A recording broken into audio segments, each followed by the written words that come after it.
Hello, Lower Six Politics. You should be listening to this on Thursday, the 30th of April for our Period 4 lesson.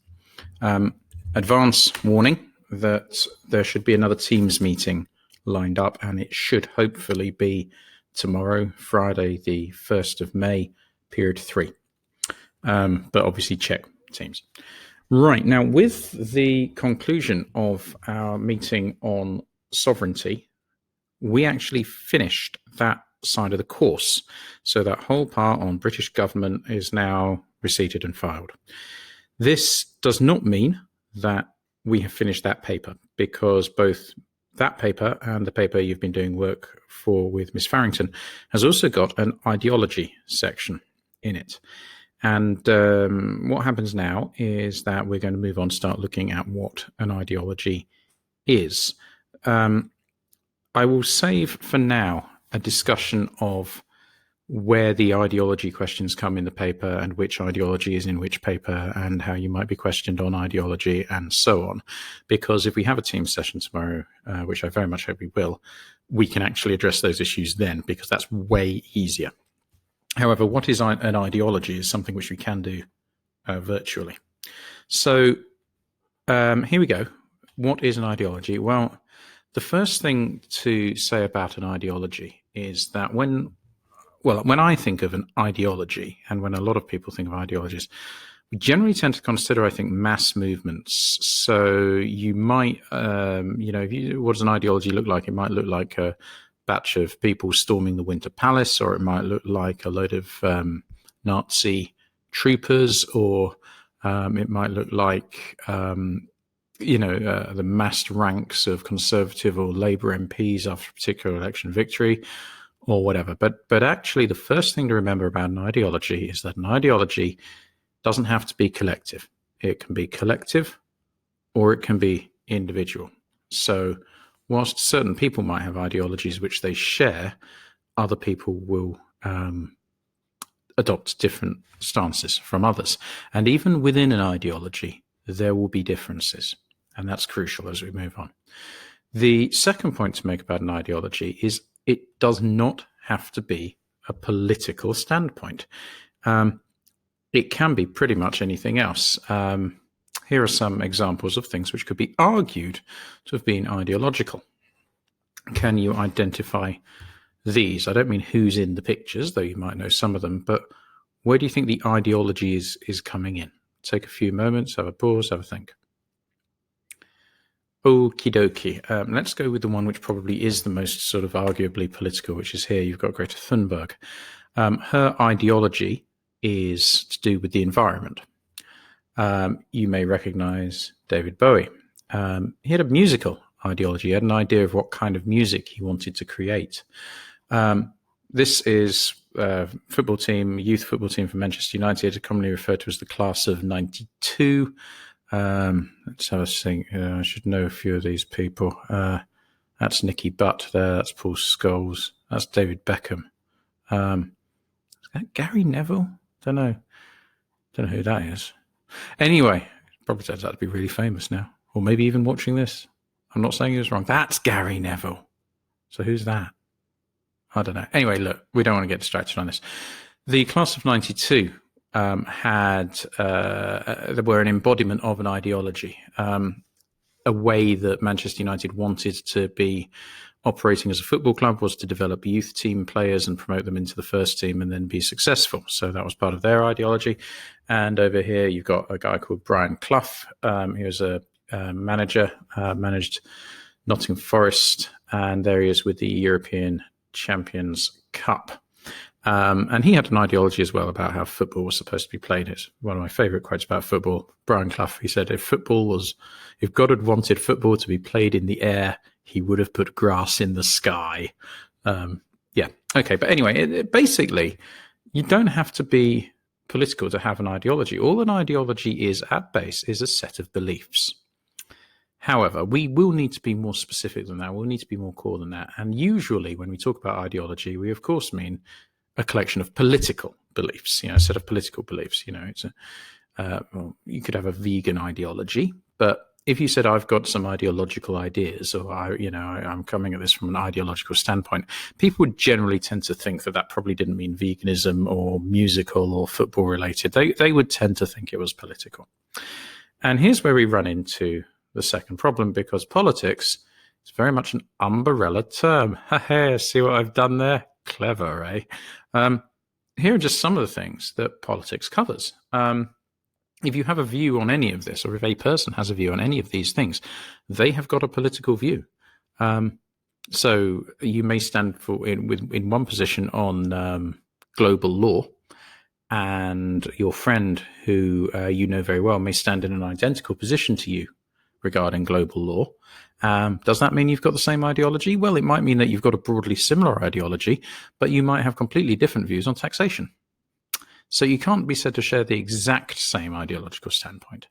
One of the curious things about ideology is that it can unite people of very different viewpoints, but more of that in a moment. I've said, actually, I think it would be interesting, because I know we've got some fairly diverse political views in the class, but it would be very interesting to see whether on any of these issues there's actually agreement. I think there might be. But we'll move on.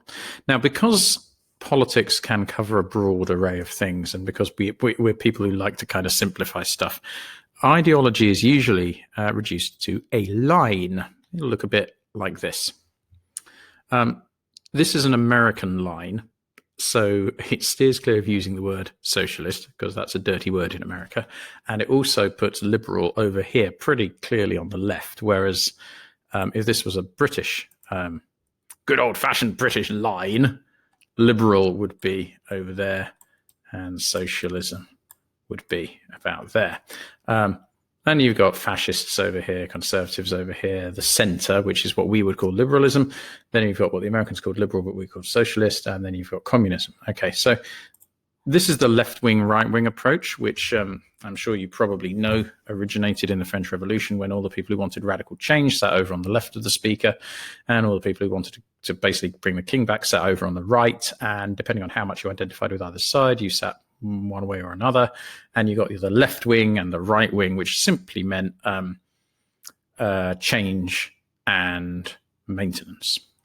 Then in the 1960s, I think it was, a guy called Alan Bullock, who was a historian, wrote a book called Hitler, A Study in Tyranny.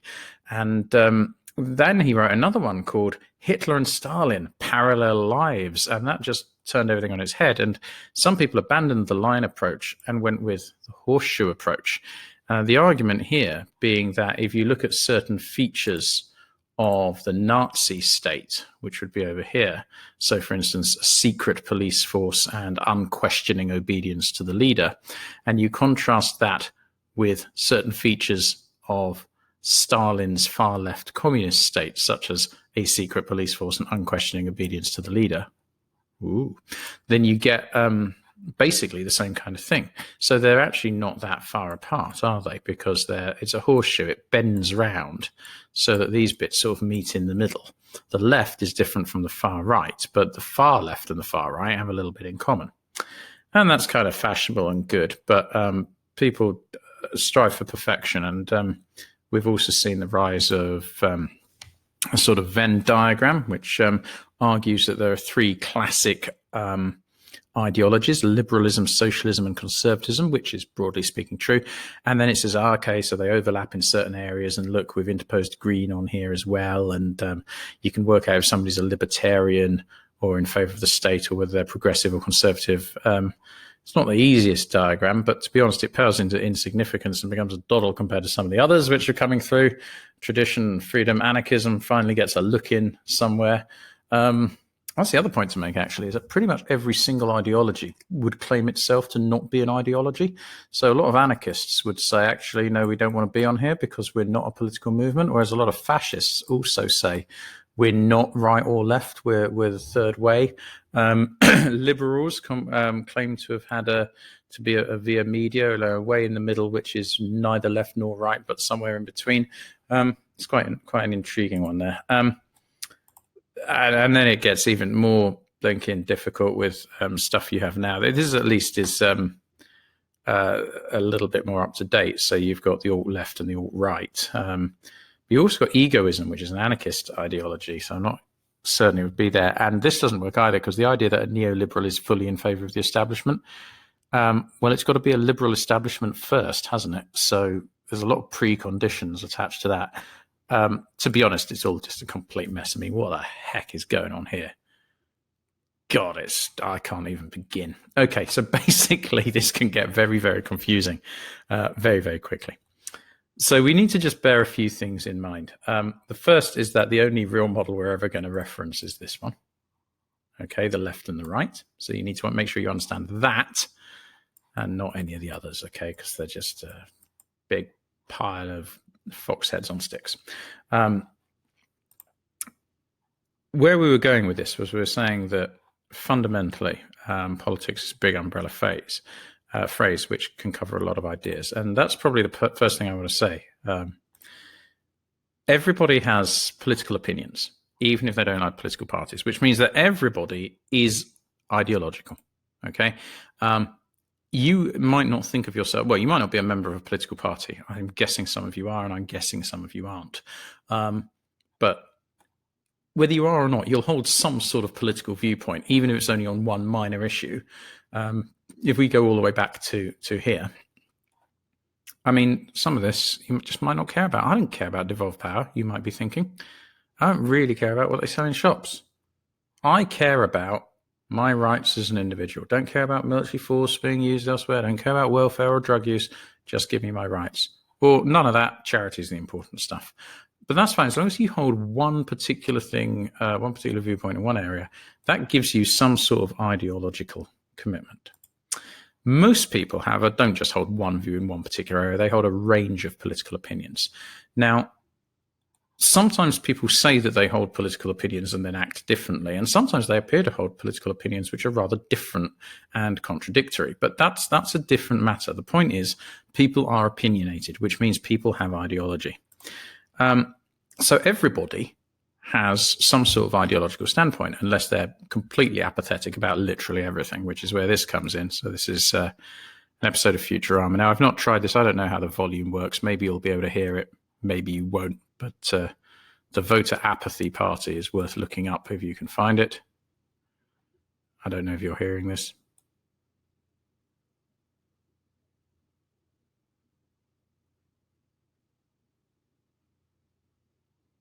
Maybe, maybe not. I don't know. Anyway, let's move on. So the first point is everybody's got a political standpoint, which means that everybody is ideological to some degree.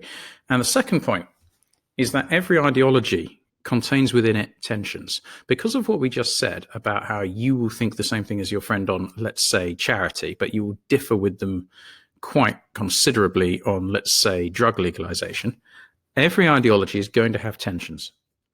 So that means that, well, firstly, no ideology is completely watertight. You know, you will be able to, you might not be a liberal, but you can find liberals who you agree with. You might not be an anarchist, but you'll probably find bits of anarchism that you think is right.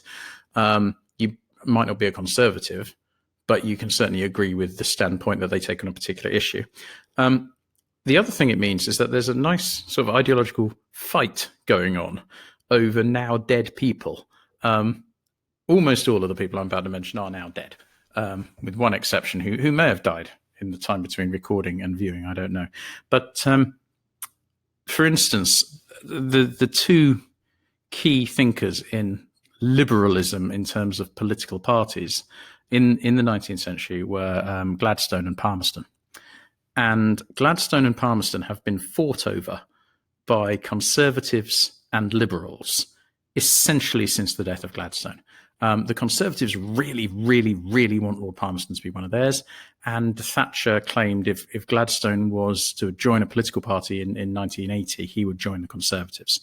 On the other hand, the Liberal Party, or the Liberal Democrats, of course, make a big pitch for Palmerston and Gladstone themselves. And they point out, you know, we are the heirs to the ideological traditions of these two people. So you get people being fought over once they're dead. You also get people who you think would not share any kind of ideological commitment with each other at all, identifying in the same way. So I'm pretty certain that you'll recognize Donald Trump, but I'm not convinced that you'll recognize Frank Zappa, who was an influential American alternative musician in the largely in the 70s. His music is a bit of an acquired taste, but you could always, check out Hot Rats or Weasels Rip My Flesh, or we got Atom Heart Mother, I think was Pink Floyd, wasn't it? So what have we got? Weasels Rip My Flesh, Hot Rats. Oh, Bongo Fury, of course. There's plenty out there. Anyway, really, libertarian guy, but identified with the conservative cause. Described himself on national TV in this program called Crossfire in about 1986. You're not a revolutionary, are you, Mr. Zappa? Said this Republican guy. And Zappa says, "Oh, no, I'm conservative." And you went to Zappa concerts, and it was like, it was really freaky stuff. But there was also a voter registration tent. It was all very odd. So that's liberalism. This is conservatism. Socialism unites Fidel Castro, Mark Twain, and George Orwell, who aren't people you'd think would have a particular large man in common.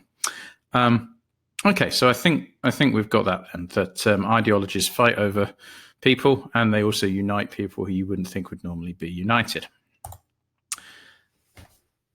I did say we weren't going to do a big discussion on this, but I do need to just touch upon it because it links to what we've said previously. The ideologies that you will be studying in this A-level course are conservatism, liberalism, socialism, and anarchism.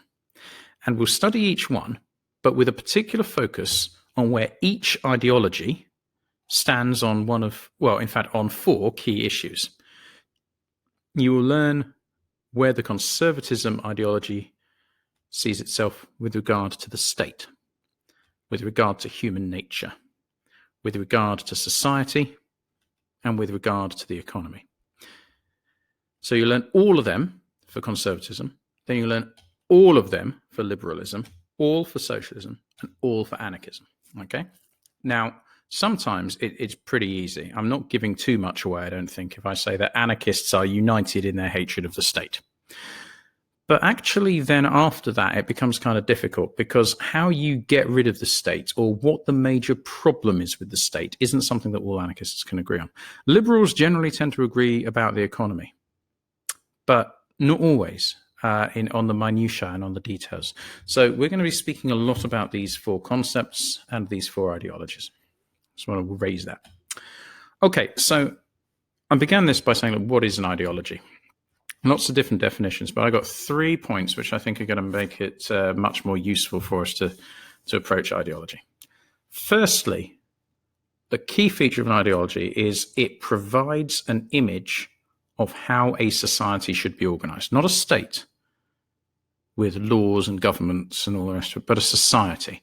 So you could, as we go back to the beginning, you might have, a sports ideology, how you will organize your sports team. You might have one particular ideology about how to play chess. You might have another ideology about, cooking. I don't know if you've come across this thing in cookery called the slow food movement, where you've got to grow everything completely organically and naturally and all the rest of it. So you've got an idea of how a society should be organized. Secondly, the ideology provides a guide as to how society should transition from where it is now to the kind of thing you want it to be. Okay, so let me go back to that. Okay, so let's say we want to organize a society within school. We're going to organize literally a society of students and teachers to promote the idea that politics is the most important subject that you can take at A-level. Okay, that's what we want. We want every student to be taking politics. We have to provide a blueprint as to how we're going to do that. Okay, so we're going to sneak politics into PSHE. We're going to do a load of politics assemblies. We're going to introduce sociology, but basically teach all the political options. I don't know what it would be, but that's how we transition. And the third feature is an ideology will provide a blueprint of, once society has been organized in the intended way, how it can be perpetuated. Will that society remain as it is through fear or through consent? Will it be through economic rewards or societal rewards? Will certain aspects of it be organized by the state, or will it be organized by individuals, and so on and so on and so on. Okay, I'm assuming you've been pausing and noting as we go, and if not, you need to go back and pause and note now. But in summary, an ideology is a collected series of standpoints which, if taken together, provide an image of how society should be organized, of how society should transition from whatever structure it has now to how it aims to be, and of how that society can be perpetuated. Now, here's the fun thing. We've got teams coming up tomorrow. What I want you to do is to examine the society we are all most familiar with, which is the school. What standpoints does the school hold? What ideological points does it have? I am not asking you, I must be really emphatic on this, to label the school's ideology. Okay, if we have teams tomorrow and someone says, I think it's quite a liberal ideology, you've missed the point. What you want to be doing is you want to be picking things which the school has, which relates back to one of these. How should a society be organized? How should society transition? How is that society perpetuated? I'll give you a really basic example, which none of you are now allowed to use. Okay, one really important thing, an ideological standpoint for the school is that it is hierarchical by age. You get more privileges the further up through the school you go. Okay, that's the kind of thing. We're not labeling that. We're not saying, well, that's conservative, that's socialist, that's liberal, that's anarchist, that's whatever. We're not doing that. We're just saying that is a key point of the Freeman's ideology. Okay, right. I hope you enjoy doing that. Try to come up with 5 or 6 so that we can have quite a good discussion, and we'll take it from there. Thank you, and I'll speak to you on Teams shortly.